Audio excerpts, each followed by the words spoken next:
If it's in the field of internationalization or global mobility, people moving from one place to another, you name it, I've probably done it, or at least discussed it at some point.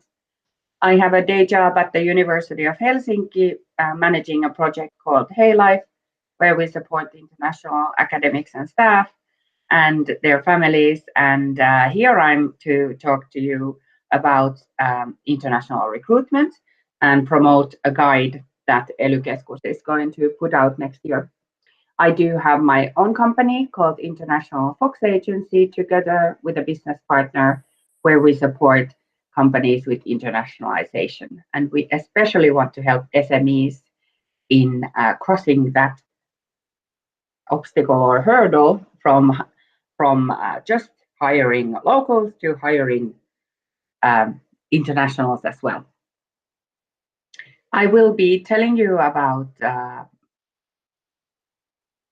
the obvious related to international recruitment. There aren't so many obvious things when you look at things from the other person's perspective, but I will start getting you into this topic of international recruitment. And if you have some questions, I cannot see the chat as I'm presenting. So please, at a suitable point, Saku, you can stop me, or we can discuss it after my presentation. Thank you very much. And it's really nice to be here and talk to you about these things, and also hear what Peter and Stephen and Petteri are going to talk about. I joined these two names. Sorry about that. Dear me. All right, let's get started. As I mentioned, there's good news in the horizon for anybody who is not a super specialist at international recruitment, and also for us who might like to have a look at what's being done and just refresh our memory.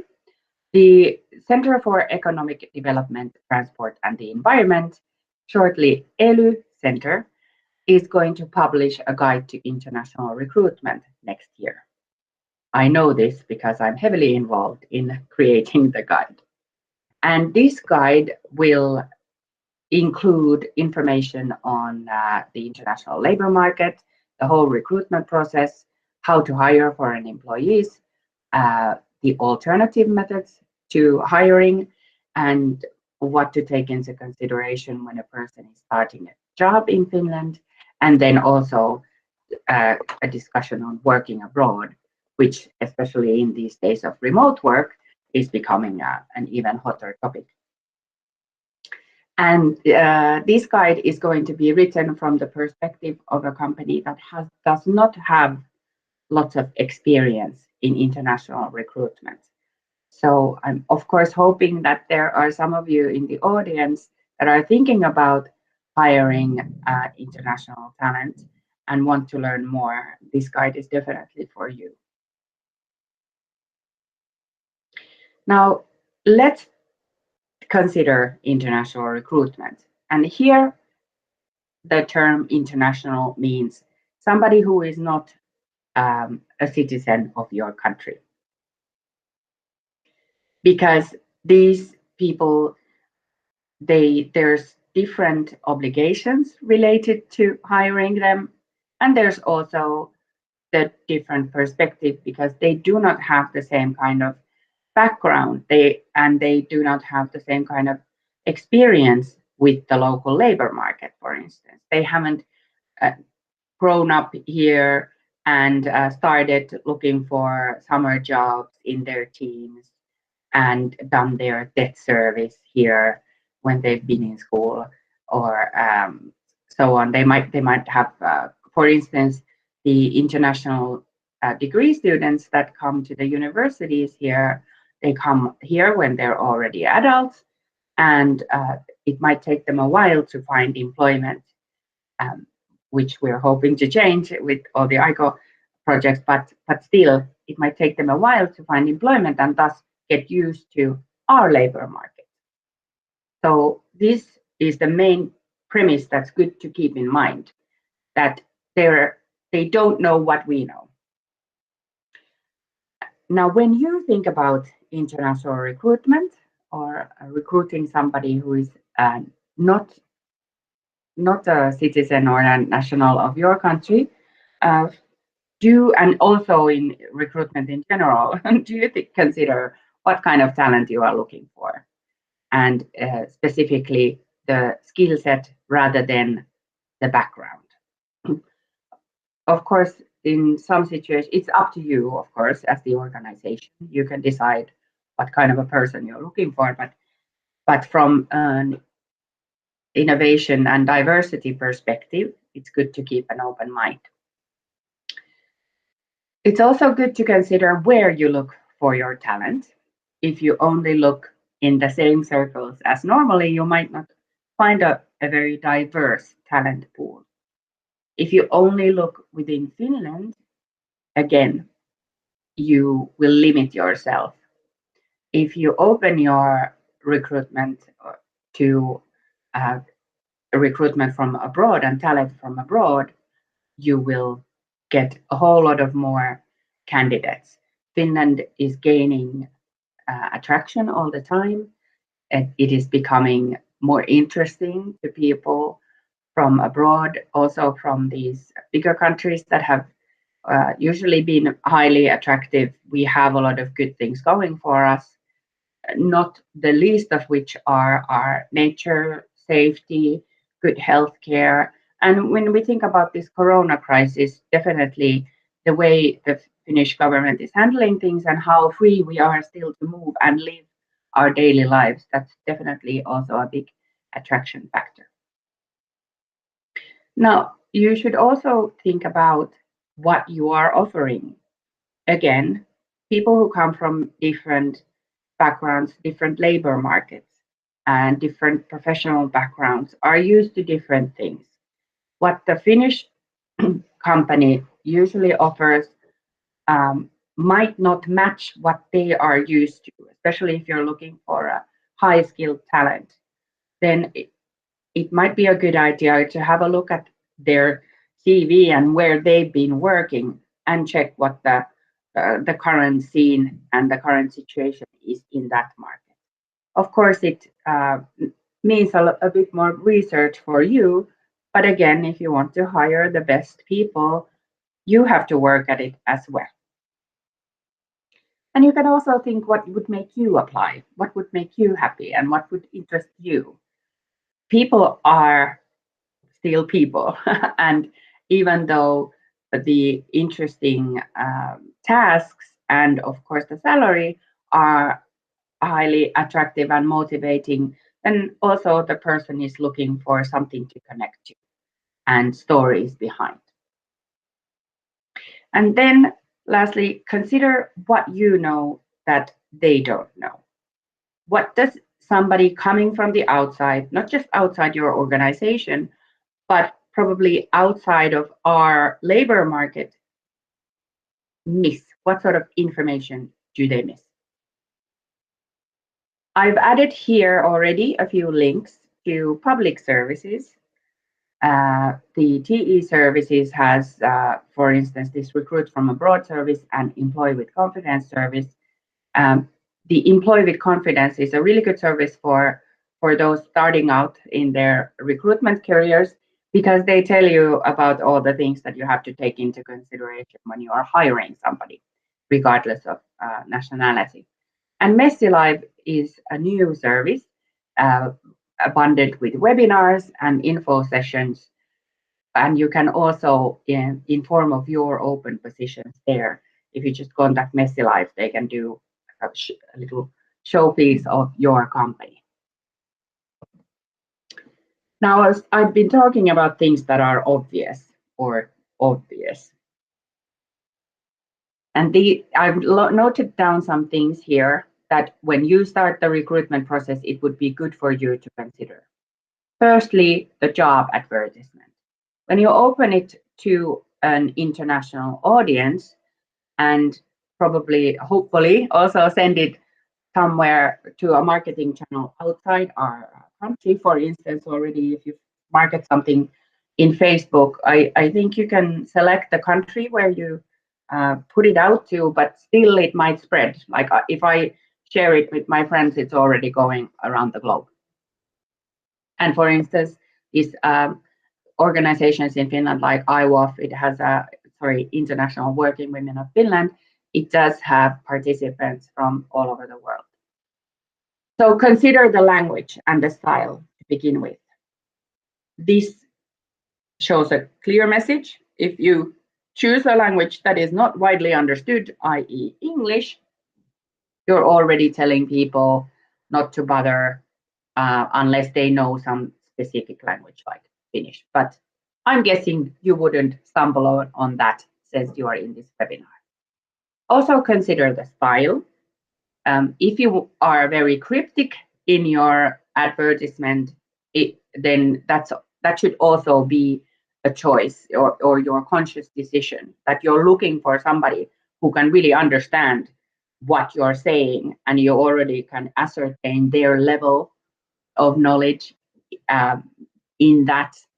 But if, again, you want to reach a wide audience, then choose the kind of style that fits your company brand and fits the kind of community that you are, but is still understandable to the reader.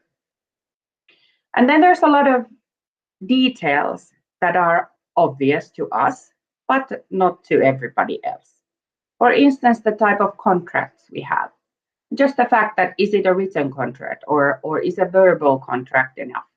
And why do we use fixed term contracts in some cases and permanent contracts in other cases? And what are the requirements that we set for a job? For instance, if we name a certain degree that is used in Finland or a certain qualification requirement, for instance, when you work in safety, there's different qualifications that you have to have, then it might be a good idea to add a link or open them up somehow in the job ad. And of course, your expectations are very important to spell out. Then when you are in the discussions, you have to go into even more detail, explaining the Finnish labor system. I'm not saying that you have to explain the law to its T, but do explain what do working hours here mean? What kind of holidays can the person assume to accrue?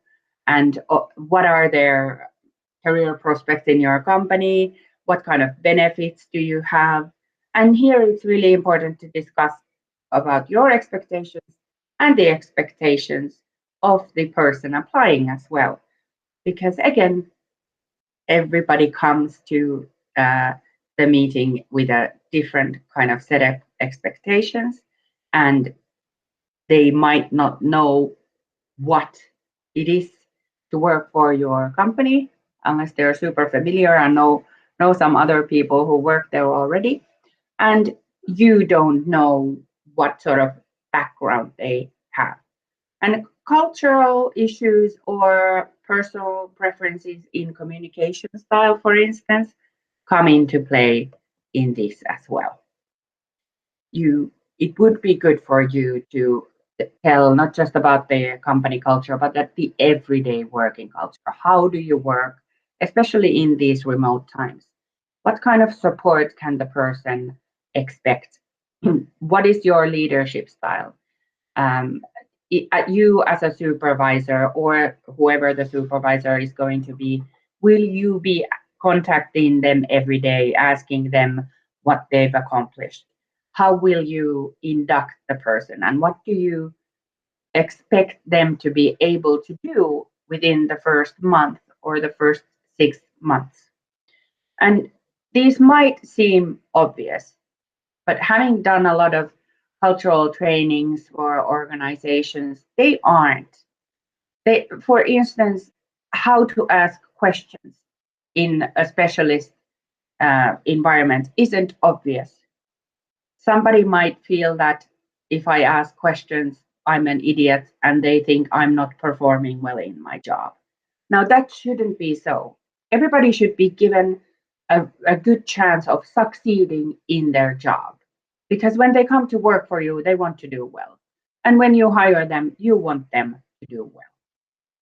So do consider this as well, and try to make things as comfortable as possible and the playing field level and even.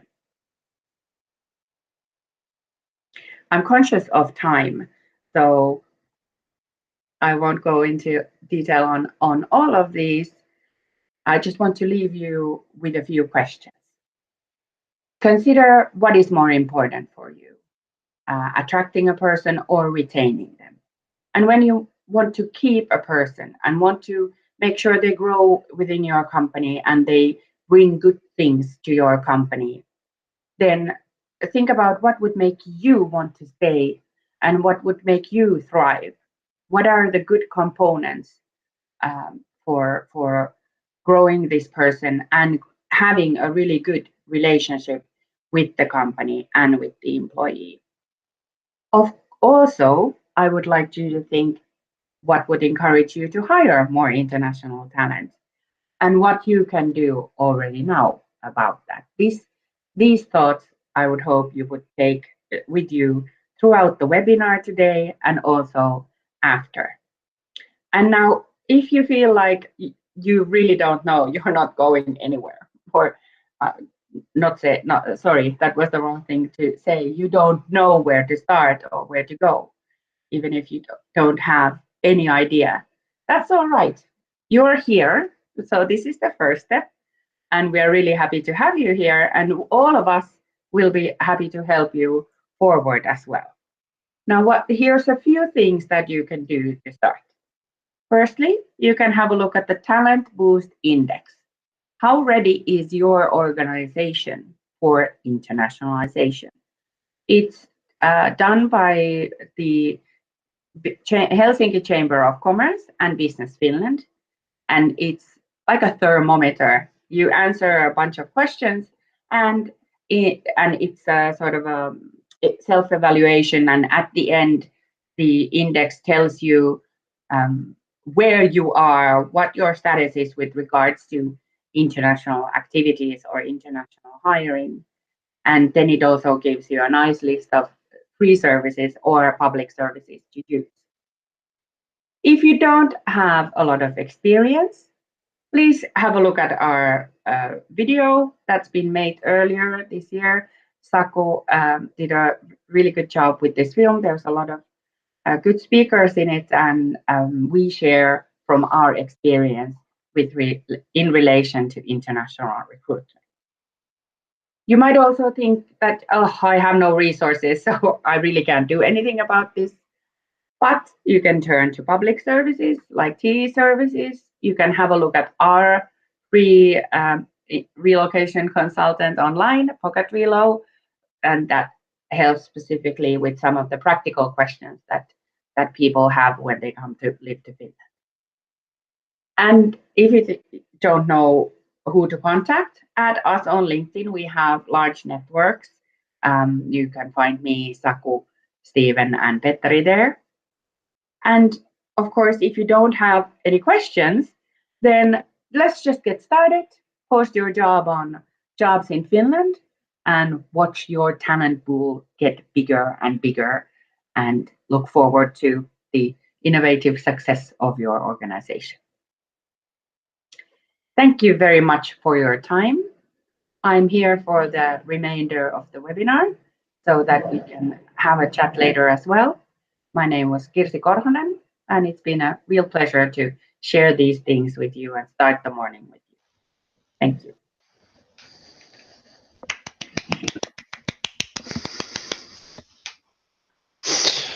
Many thanks. Many thanks. A question was asked. Yes. How do you see the topic of must-have and good-to-have skills, and elaborated especially to deal with the Finnish language skills? So from the point of view of a job seeker, when trying to interpret the job ad and it says good to have Finnish language skills, but then that might be used as a way to exclude someone from the recruitment process. How do you see the sort of this, must have and good to have skills in the job ad? Thank you for the question. That's a many-sided question, and I will break it down to two parts. Firstly, always apply for the jobs that really interest you. If you are truly interested in a position, unless you are sure that you cannot do it, then apply. For instance, I might be super interested in becoming an astronaut, but I know I have absolutely no chance because my physical condition and my knowledge base is not correct. So I will never apply as a job for a job as an astronaut. But if I found a job for diversity manager, and they were asking for 30 years of experience in supervisor positions, I might not have that, but I would still apply. Or if they were asking for fluent German, I don't have that, but I would still apply because this is something that I can acquire or I can make up for. So I have other skills that can balance that. Don't let the Finnish language requirement put you down. Don't let that stop you from applying for a job that you know you can do. Not a job, not just any job, not just a job because for the sake of needing a job. The recruiter will see through that. Only apply for the jobs that you know you can do and you really want. And then, you can apply for jobs that you know you can do, but still grow in them. So you don't need to have that 30 years of experience in supervisor positions to apply for jobs like that. The second point is that the recruiter and the recruiting company always has the right to choose who they want, unless the decision is governed by law. Now, for instance, when a university is hiring professors, there are some legal requirements. But when we hire an HR specialist, it's more about who we want, what kind of a skill set do we want, and we can make a decision more freely. And you're not just there on your own. You're competing against a whole lot of other people who have maybe similar skill sets and then some. So in Finland and in any country where there are a lot of educated, experienced people looking for interesting jobs, you will come across this challenge that somebody might have a better language proficiency than you do, a better set of languages in their repertoire. You have to convince the company that it's not just about the language. And if they still want to go with somebody who speaks the local language fluently, then they want to do it. You can't really do anything about that. I know it's disheartening, but it is life. And it can happen to the locals as well, that they're looking for a foreign language, for instance. Try to convince them that you can learn Finnish better and you're willing to do that work. Very good. And then an add-on to the question, and then when writing a job ad, is the Finnish skill then a must-have or good to have? That's something then that, Kirsi, you can just comment quickly, because I think Stephen and Petteri might be reflecting on that topic as well. Yes. But if you take it then after that, Stephen, yes. Many thanks.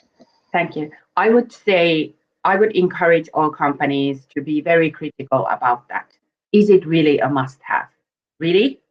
Is it something like an imperative skill to be able to do the job?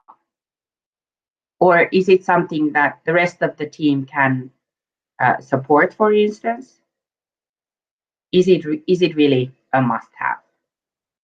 I had a breakthrough in our HR services recently. We lobbied for somebody who is not proficient in Finnish, and we got it through that it's not really a must-have to speak Finnish in a team where everybody else speaks it enough for the supervisors to understand. And it felt like a really great little victory. So yes, be really critical. If you leave that language question aside, I think the more important skills are there. Thank you. Stephen, over to you. Thank you, Kirsi. Thank you, Saku. That was a good introduction. Let me see, I need to get my screen. Let me know if you see anything. Yes, it's there. Hold on, I'm just trying to. Okay, let me.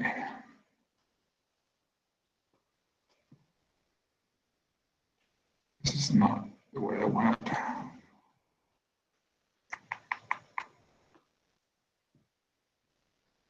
Can you see it?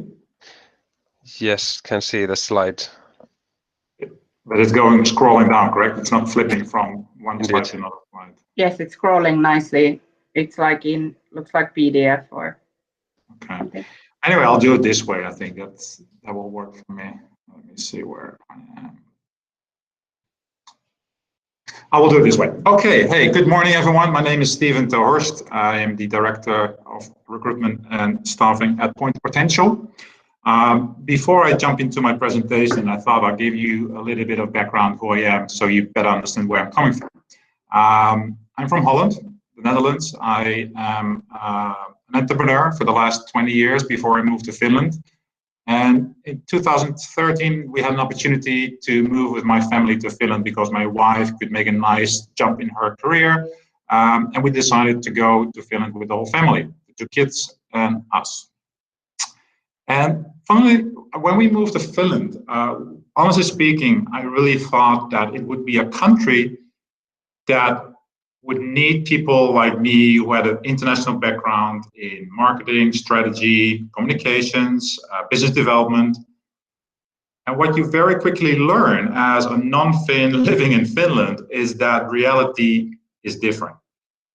And key things are network and language. And we just heard about the language already. Language is still, unfortunately, an issue that for many companies is a reason not to hire you. So what I did is like, okay, I can apply for jobs for forever, or what I could do, I go back in being an entrepreneur, become a consultant, and help Finnish companies in the area of marketing, communication, and business development.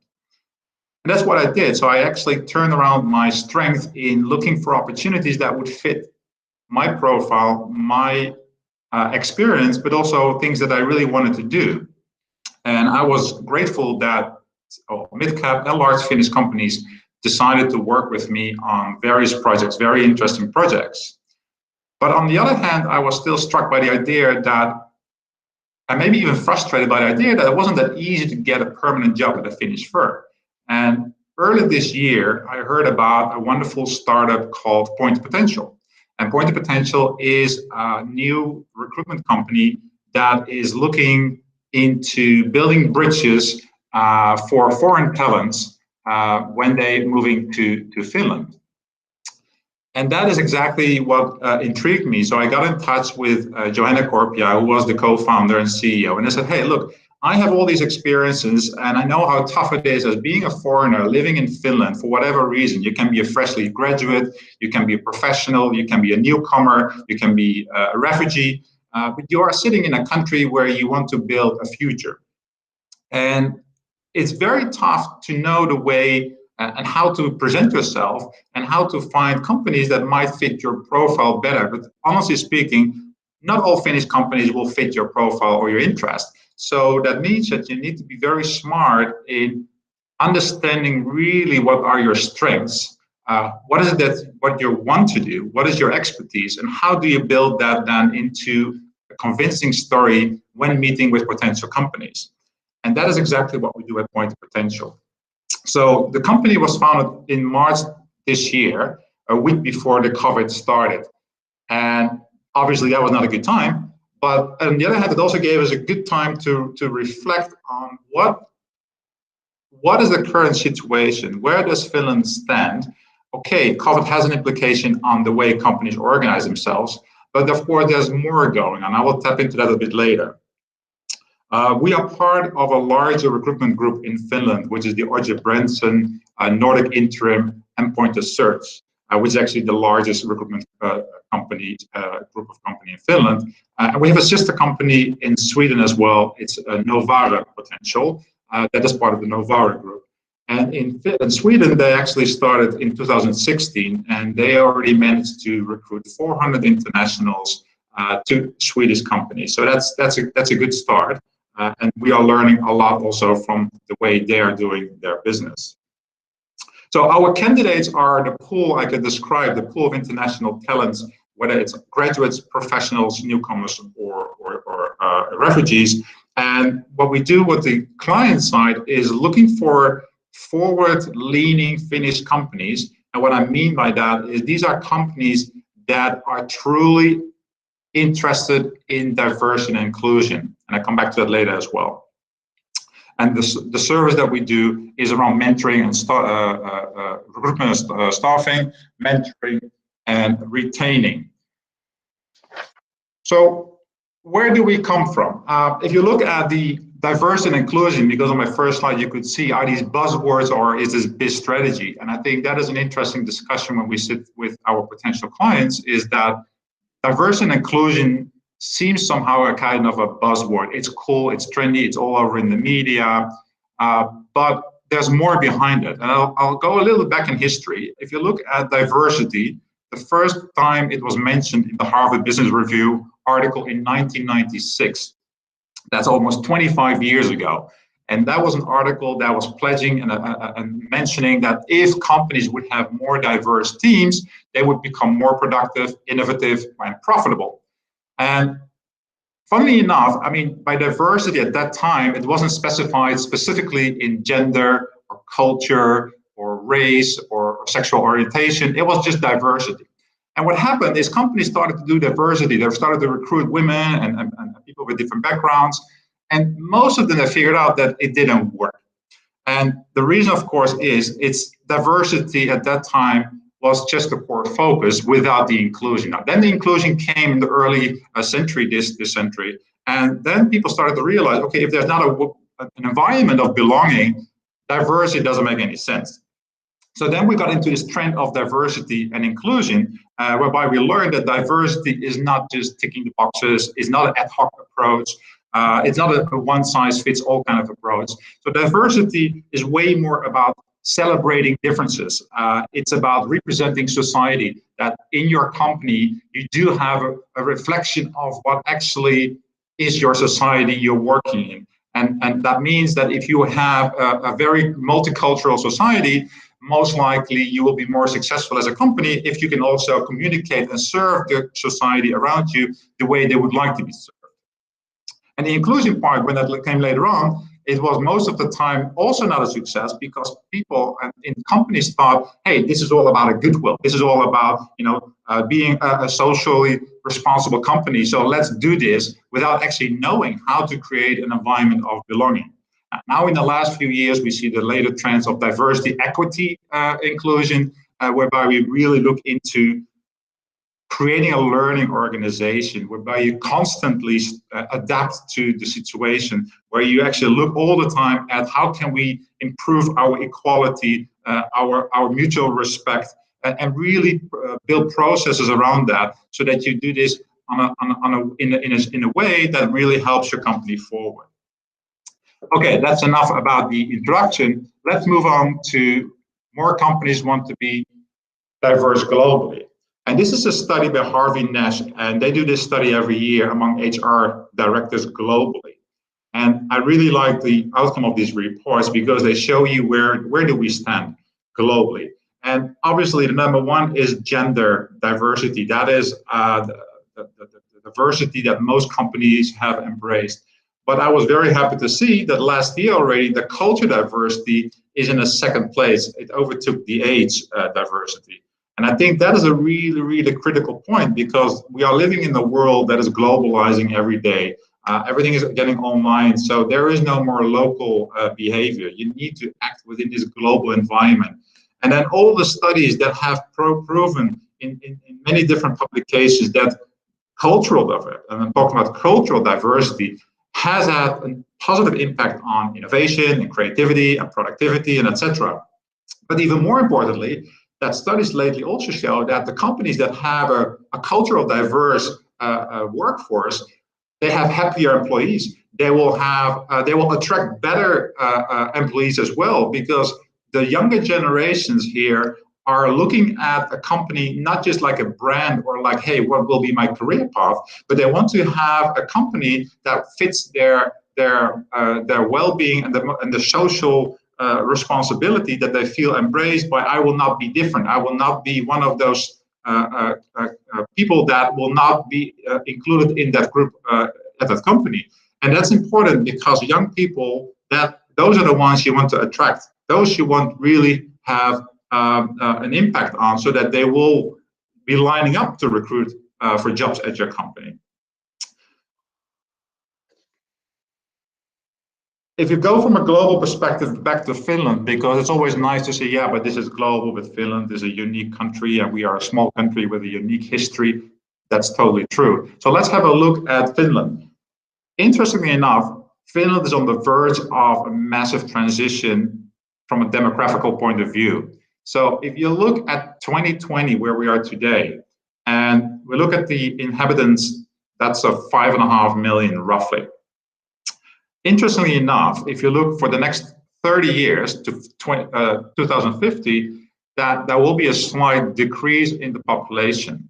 And that has to do with the radical declining birth rates in Finland among Finnish people. At the same time, we see that there is a strong growth in foreigners. Today, it's about 7.6% of the population, and the forecast is that it will be roughly around 20%. So you can imagine that is a massive change in society and also the customer base that you will be serving in the coming years. And if you look at the greater Helsinki area, the numbers are even more staggering. Today, 1 out of 5 in the Helsinki area, 1 out of 3 in Vantaa already today.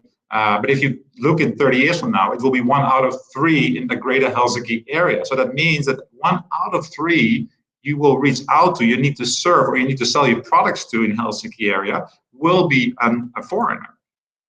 And if you look already at the younger age, because this will evolve faster than we realize, is that if you look at young people, let's say 0 to 6 years old, then 25% in school or preschool actually is already foreign, and that will be 45%. So long story short, the society in Finland will change dramatically. And that means that companies need to realize what actions can you take today in order to be ready for the very near future.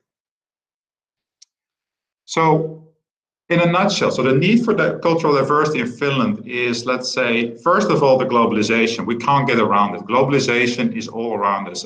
It's already going on for several years, and it will only get worse in terms of being connected to the world and actually through your online business, reaching out to not just customers in Finland, but you will have a global business.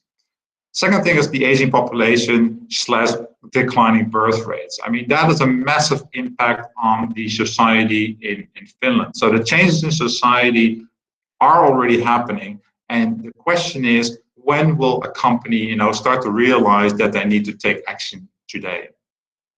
And then the talent shortage in various industries. And I think everyone has read the media lately, and there is an urgent cry for changing in policies, making it easier to bring people from abroad back into Finland.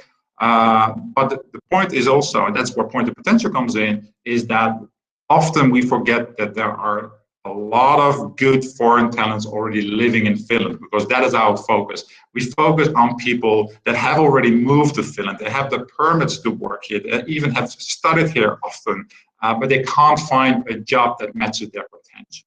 So they're in the shortest in those various industries, and I put that little arrow COVID-19 behind it because I believe that COVID-19 also has even a negative impact on this because of COVID, businesses are going more online. So we can see a steep increase already in jobs like designers, developers, architects, engineers, you name it. Everything that is needed to enhance and to sustain your growth online. So obviously, I mean, these are areas that will change first and that will encourage and maybe even motivate Finnish firms to open up their search to a wider audience simply because there is already a shortage. Then I'd like to share this picture with you. And I think when I put this together, I did this really from my own experience. And what I try to tell here is I can see and I can really hear that there's a Finnish paradox. On the one hand, when I tell people, my friends and family that I live in Finland, they have this instant picture of Finland of beautiful nature and it's peaceful and etc. And it's all very stereotyping. Best education, happiest people in the world. You must be a lucky guy.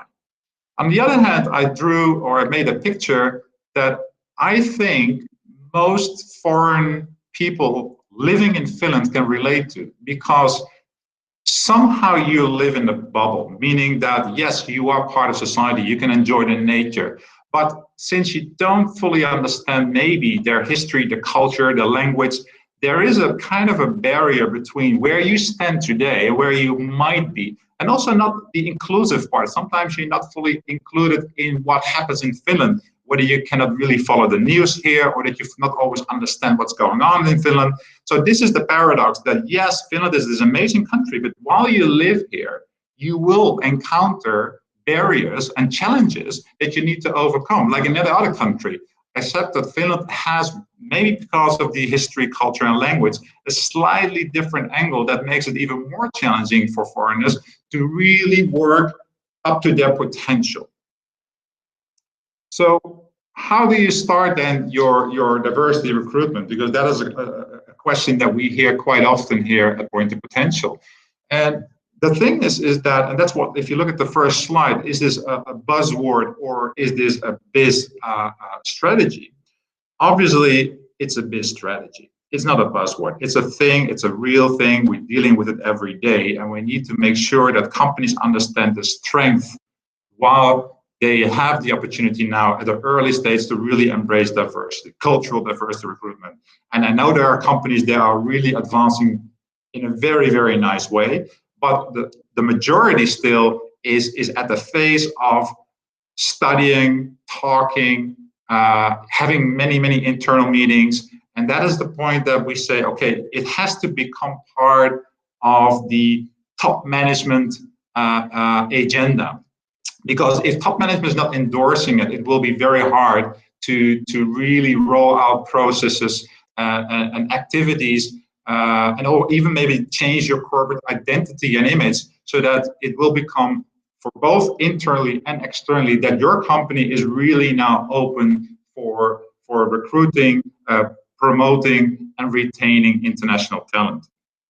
And what is very important, it's not just that the top management says, okay, now it's part of our agenda and it's part of our sustainability strategy, that social is a key impact that we can make with our company, and we understand the benefits.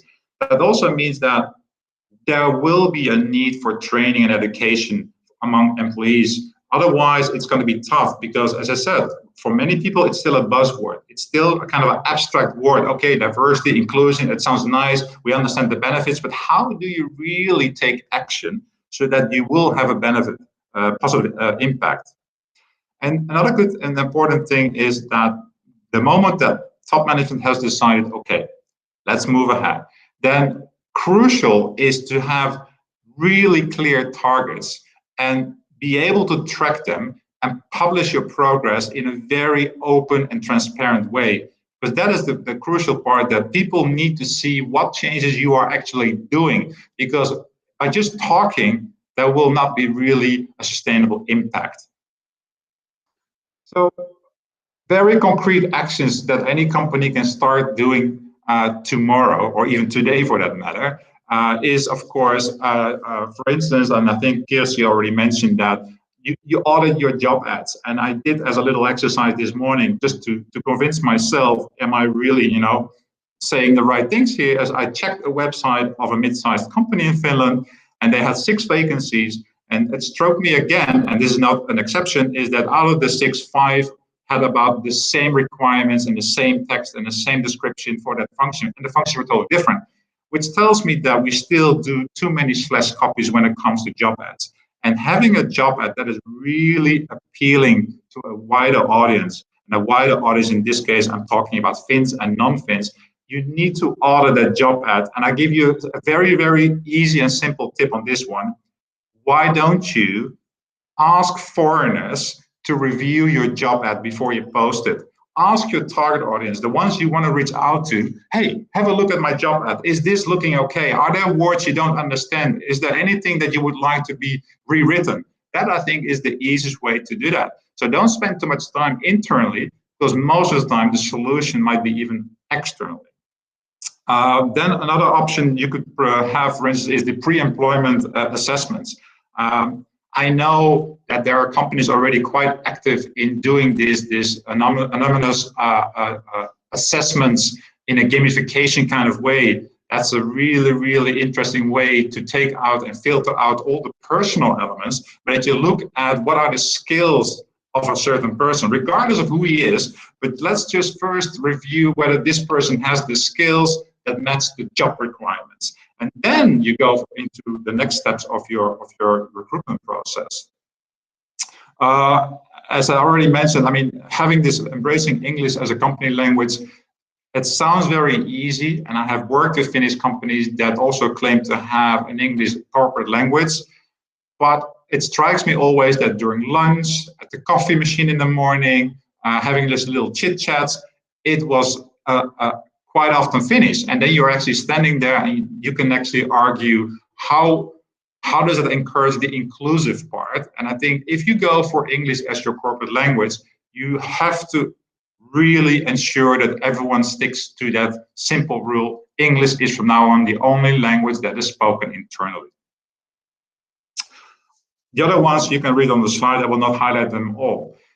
Well, for the people that called in this morning, I have one more slide, and I think this is an interesting one, because if you're a recruiter, you're not always aware of the different challenges that an international professional is facing. And I very briefly will elaborate on them. So the first one, I mean, is the selection process. And you have a cover letter in the CV. And obviously, if you have the first review of the CVs and cover letters, and you come across a name that you cannot even pronounce, and you see a picture of a person that you cannot easily relate to, or you read his resume and you see that there are gaps in his resume, or that he has a working history outside Finland that you have no idea what kind of companies these are, where this university is, it already is this first hesitation, I mean, that you might have to say, okay, this is a long shot, this is difficult, so let's not continue this route. And actually maybe throwing away a very, very interesting candidate. Same for the personal interview. People from different backgrounds will have different ways to communicate and present themselves.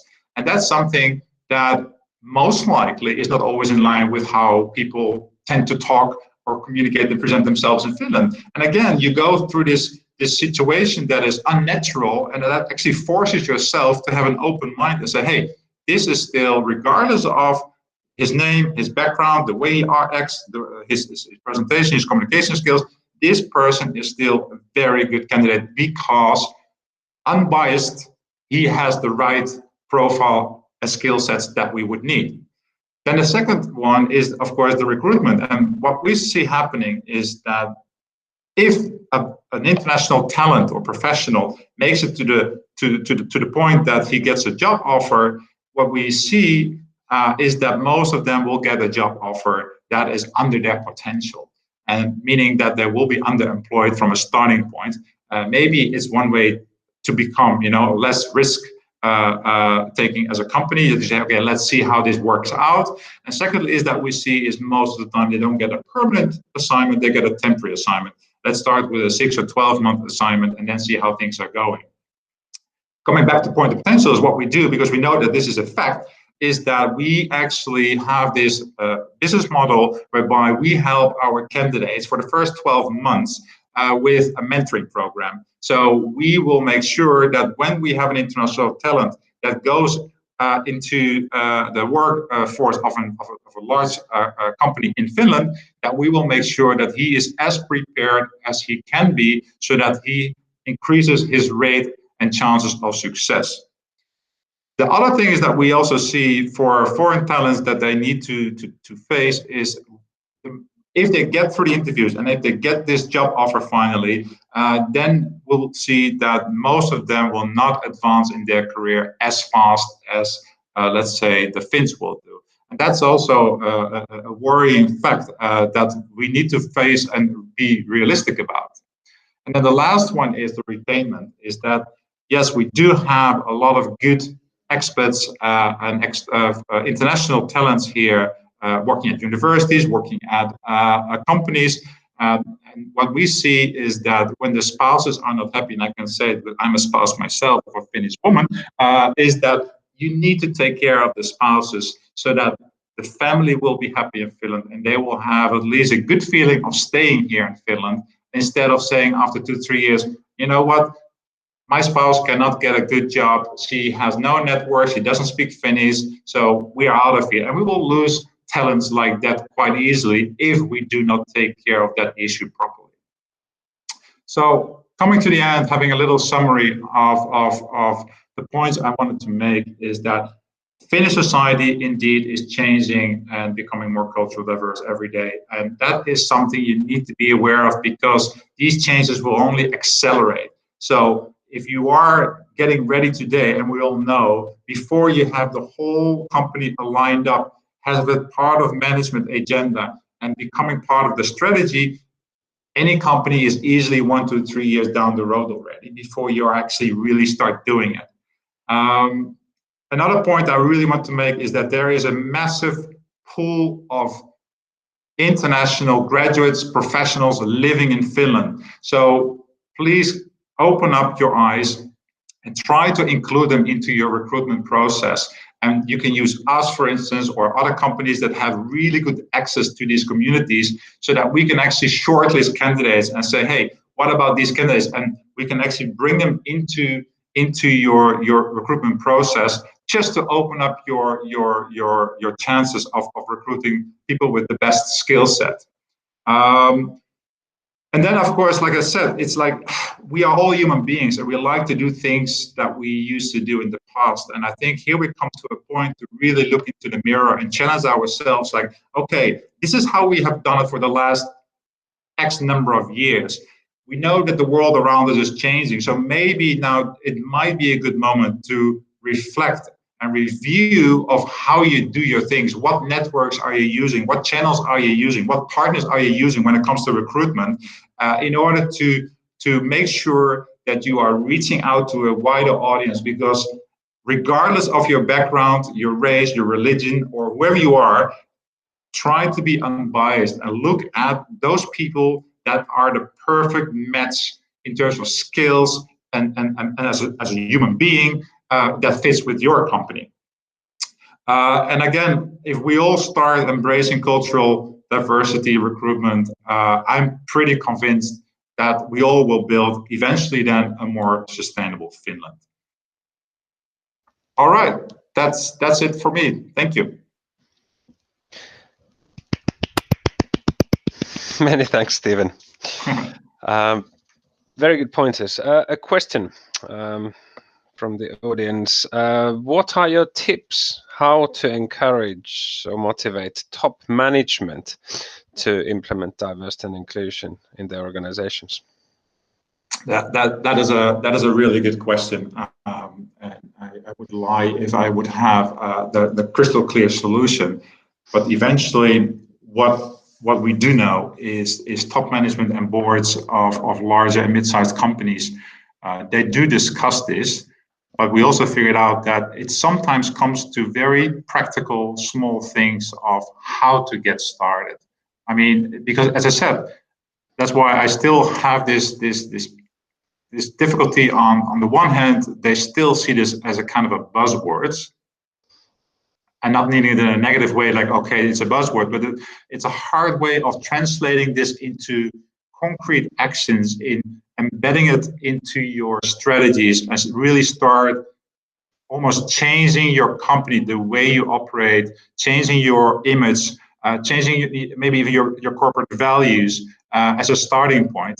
And then you need to be very consistent in your internal, external communications so that it is a coherent story that you can convey. Because again, younger generation, let's say 2035, they are so, critical. They follow companies on social media. They will follow companies on in online media, offline media. They know what to expect. So there's no room for playing the game like, okay, you know what, we try to be this cultural diverse company on the one hand, but if you don't do concrete actions on the other hand to back that up, it might even backfire to you as an organization. And that is something that we discuss now with CEOs as well, and top management and business leaders, is that where you need to start is make sure it becomes a concrete part of your strategy. And then it boils down all the way to the activities that you can do as an organization. And I highlighted a few in my presentation. Obviously, there's a whole list that we can go through in order to get there. And it's not an easy job. That's what I said. If you start today, most likely you will be ready in 1, 2, 3 years from now. It's not like an overnight change you can do.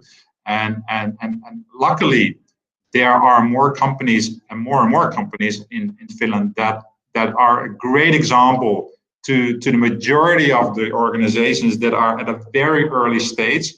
And the next speaker, luckily, is an example of a company that is, I think, a very good example of a company that is illustrating how you can do it in a proper way and how you can actually reap the fruits and the benefits if you do this correctly. And I'm pretty sure that Petteri also will highlight more concrete things that Wolt has done in order to attract a very diverse group of people. Perfect. Many thanks for the answer, and a perfect, without further ado, to Petteri, I suppose. Many thanks. Thank you very much. Yeah, I like that segue. Thank you. Thank you very much. Really interesting stuff, both Kirsi and Steven. Yeah, so let's see. Here you go. Hope you can see this.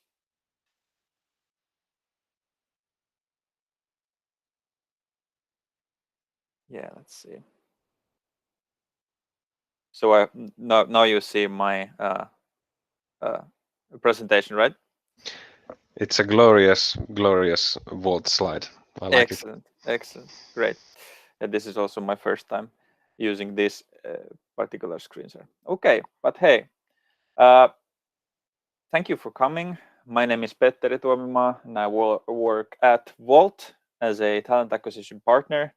Been working at Wolt now since the start of August. Before Wolt, I was working at Varjo, which is a virtual reality, mixed reality company, also doing international recruitment on the tech side, as well as now at Wolt, I'm working on technical recruitment. Before Varjo, I was working at Remedy Entertainment in a games company, also focusing on international recruitment because the games industry is very global. And before that, I was working in an IT consulting company, Nitor, where the hiring was much more local. And I have to say that I've really enjoyed this international recruitment because it is where I see the future of the industry in a global sense. I think the workforce is going to be globally moving, but also the future of Finland is tied to our ability to attract the best talents to work here. So yeah, nice to be here today. My point of view to this subject is going to be from the Wolt's point of view of like some learnings that I've seen that we are doing as a company, but also then like thinking about some like general things that what you can do to maybe convey diversity and inclusion in your companies, or ways of you noticing that, okay, this company might be a company that does support this kind of initiatives. So to start off with Wolt, so here's some relevant stats for you. So we are already quite diverse, but what is Wolt? So we are a Helsinki-based technology company, and we're known for our food delivery platform. So we basically make it easy for hungry people to find great food from restaurant partners to or then pick it up themselves from the restaurants if you want. And today we've started to enable people to get different kind of goods like groceries and retail offerings to their homes if they want. Myself, I bought some socks for my dad on Father's Day last Sunday. This very nice Moomin socks, because I had totally forgotten about it, and then Friday evening came, and then I realized that, hey, it's okay, I can just buy it from Wolt. Yeah, and we launched the company back in 2015 in September, and started off with just like 10 restaurants in the Helsinki area. But now we are operating in more than 23, or we're now operating in 23 countries, soon more than 23, and more than 100 cities, and we're serving over 7 million customers with our 48,000 courier partners and 27,000 restaurant and retail partners, and we have over 1,700 employees. Now, obviously, because we are operating in 23 countries, from Japan to Finland, Denmark, Kazakhstan, Azerbaijan, Germany, we have like diversity in terms of gender and in terms of nationality, because we're just operating in so many markets, and like we are diverse by default, because like we have, like, let's say we have customer support specialists, we have people that are focused on restaurants, we have obviously then like people working on the tech side of things, application, all that, but there are different kind of roles that have different kind of, say, like gender equality, and because we're working in different kind of countries, it means that we have like a lot of different nationalities obviously working at Wolt. So we are able to become diverse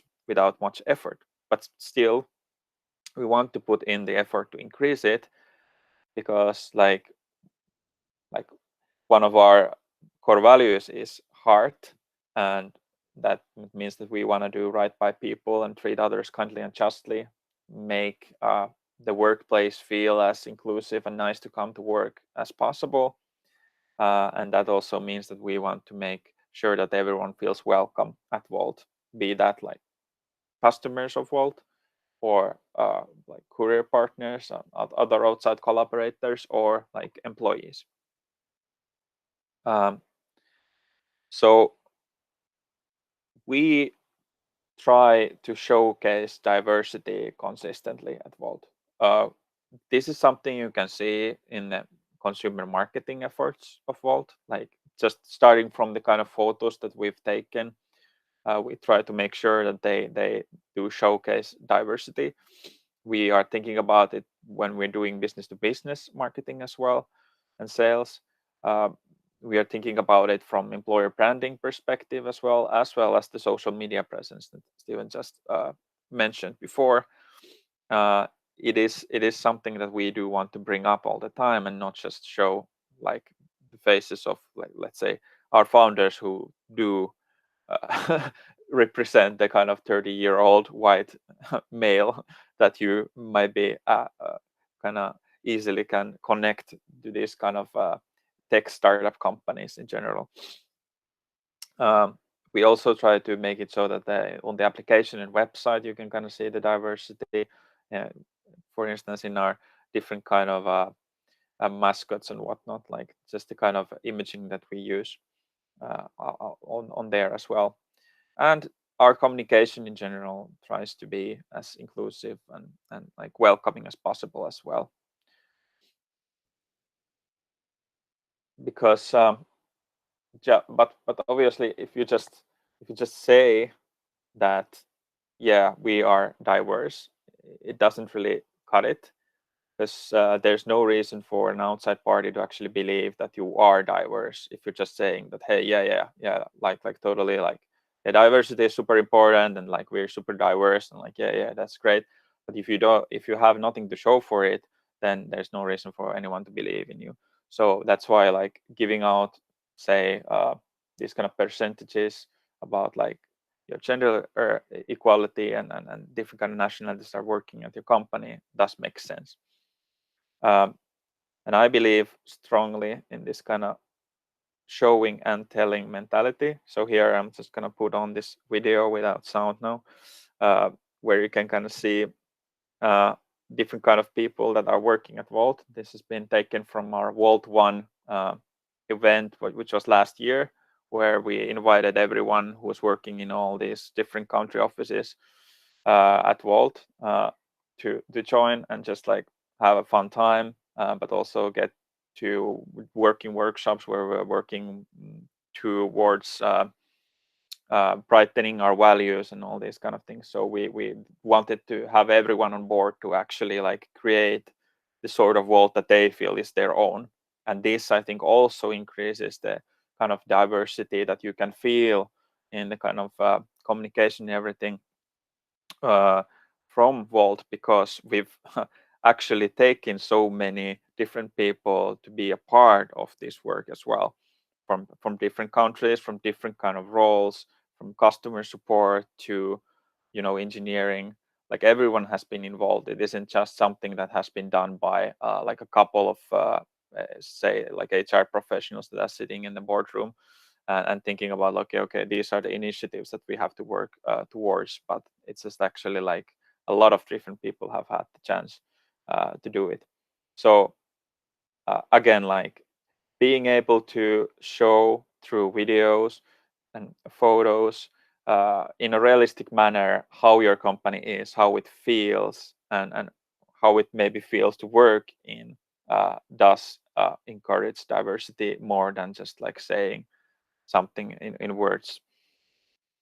And yeah, just one way to also quite easily increase this diversity is if you just say that, hey, this is how our company works. Like, English is our working language. Like, for instance, at Wolt, it is just that.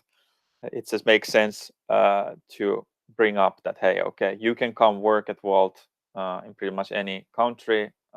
In most of the roles, it's completely fine if you only speak English.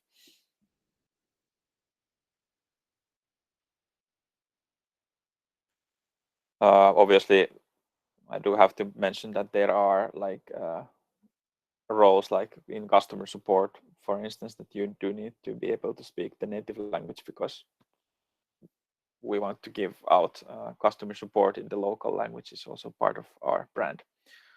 But yeah, like, looking at the first slide that I showed you, it looks like, okay, our diversity is really nicely handled. So we have like a bit more women than men in the organization, and a lot of countries, a lot of nationalities, obviously. And when you're looking at our Product Plus organization, which is our kind of tech side, so there's the engineering, design, analytics, and product leadership teams. You can see that, yes, hey, we have 25 nationalities working here in Helsinki, 192 employees, but only 13% women and 3.1% other or non-attributed genders. So we do have a large gap in terms of this kind of gender diversity and inclusiveness. And in engineering, diversity tends to be more difficult to attain because there just is like less female talent working in the field, but it is something that you can still work towards if you want to, and it is definitely something that we've put an effort into, and it is something that we've seen, for instance, this year a significant increase already in the percentage points, and is going to increase towards the end of the year to, I'd say, around 15% women. But still, there's a long way to go for us to reach those kind of numbers where it's like 50-50. But I believe that when you're trying to attain diversity, you shouldn't have forced quotas. So the company needs to be generally interested in reaping the benefits of a diverse workforce. It is not about filling quotas, because there's been companies where I've worked and companies that I've talked to where I felt like it has been more about the fact that we want to look better, and that's why we want to be more diverse. But it should never be about wanting to look better. It should be about understanding the value of the people that are different from what is already established in the company, because that's the kind of thing that increases the value and experience for everyone already in the company, but also your customers. Like, just everyone benefits when you are working in a diverse working with a diverse workforce, because there's people that then understand your customers' experiences, for instance, in a way that wouldn't be able to be done otherwise. And this also means that there shouldn't be any dropping down of quality standards just to do diverse hiring.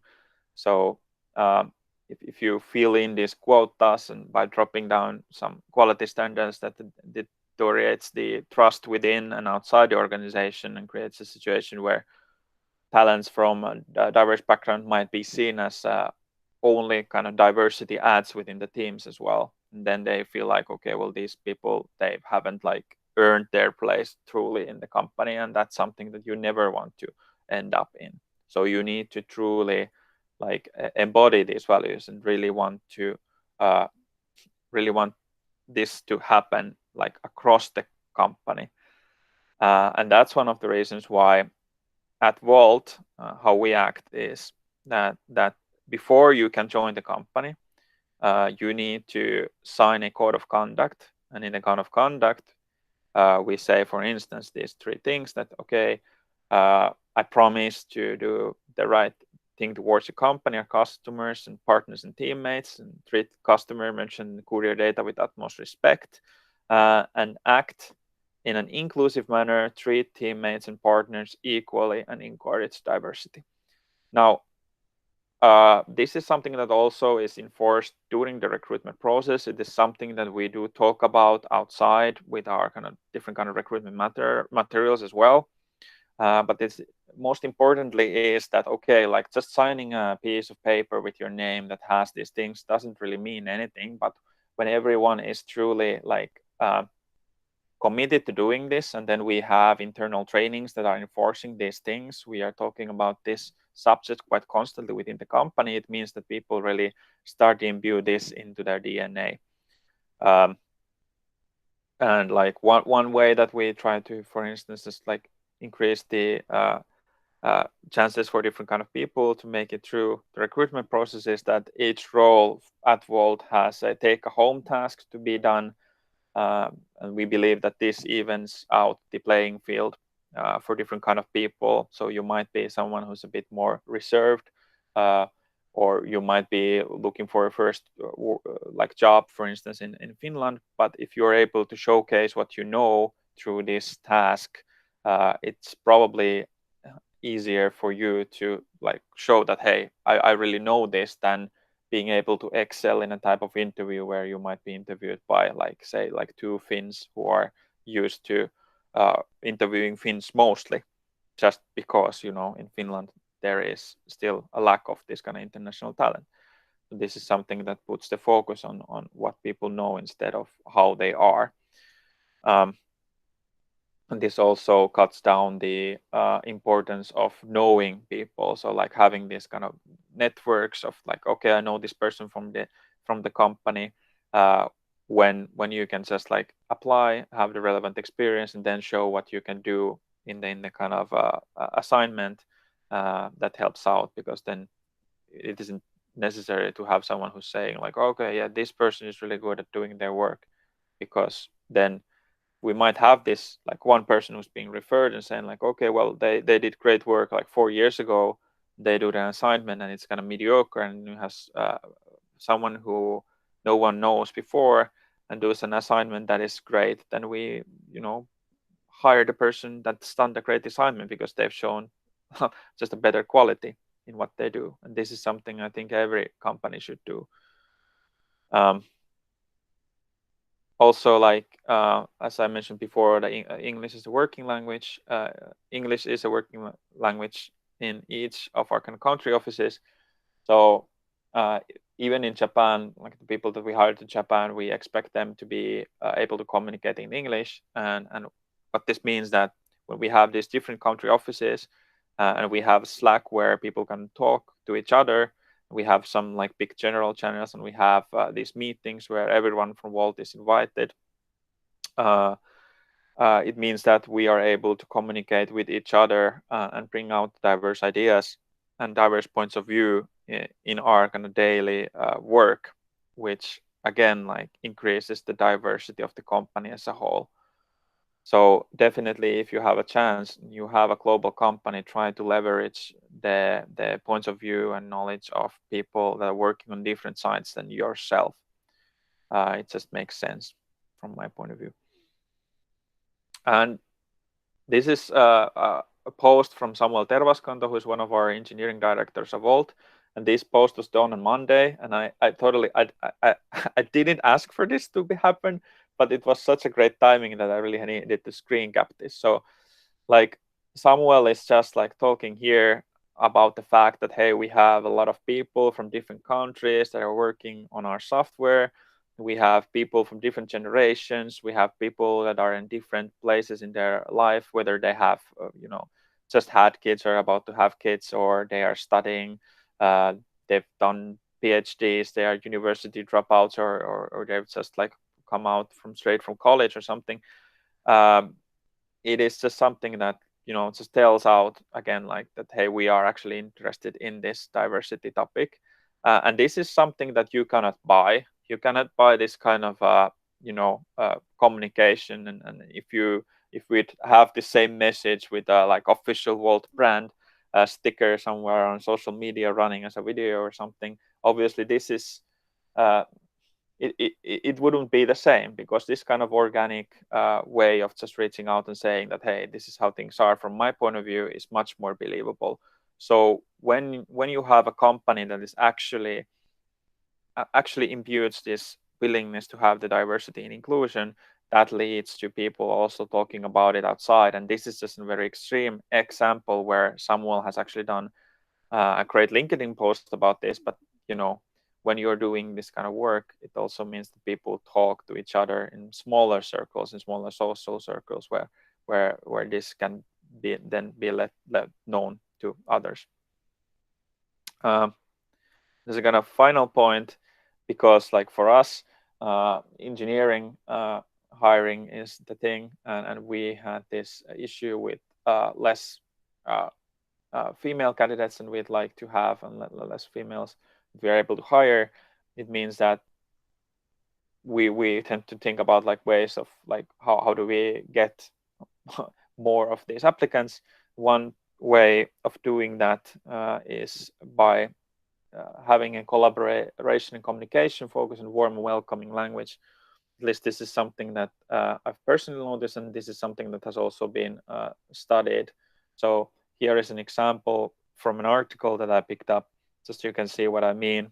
And this is based on this kind of research that was done by the Psychological Association of America, where different kind of job ads were shown to people from different genders, and obviously like this kind of more feminine communication style was one that interested females more to apply. So this was more about like providing general support to project team and in a manner complementary to the company, helping clients with construction activities. So kind of helping, collaborating, building, instead of like a masculine way of saying that, say the same thing, is more like a direct project groups, manage project process, ensure accurate task control, determine compliance with clients' objectives. So these kind of small tweaks can already have quite a big effect on how you're perceived and how it feels when people are looking at the job ads. One thing that I personally also don't want to have in my job ads ever is years of experience requirements, because those can also kind of throw out potential candidates that just have had less chances to work in the field. If you're asking for 10 plus years of experience, that already drops quite a lot of like female candidates, for instance, out of the loop, because there's just been way less engineering students back in the day if you've started 10 years ago, because that number has increased. So try to focus on the skills and potential instead of like years of experience. But yeah, that was my presentation. Hope it had some interesting and kind of points that are beneficial to you, and feel free to connect with me on LinkedIn if you want.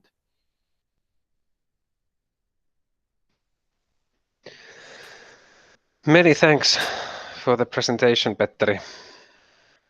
I must say that there's been a lively discussion in the chat, and a lot of discussion about psychological safety, and to what extent the people need to, the ones that are feeling insecure with their English, how they can get some support to improve their language as well, and on top of then the more diversity and inclusion related pointers.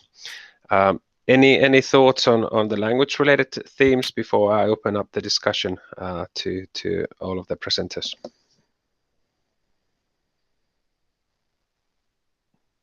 Yes, one point that I'd like to just say about language is that, for instance, Wolt is not working in any English-speaking countries.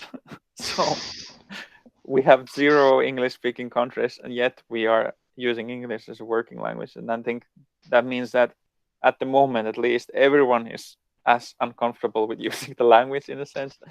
We do obviously have people that are from England or Scotland or Ireland and United States, but still like they are in a minority.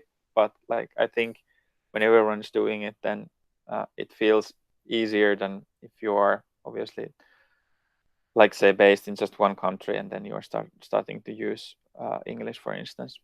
But still, like I think small steps do create big changes. So.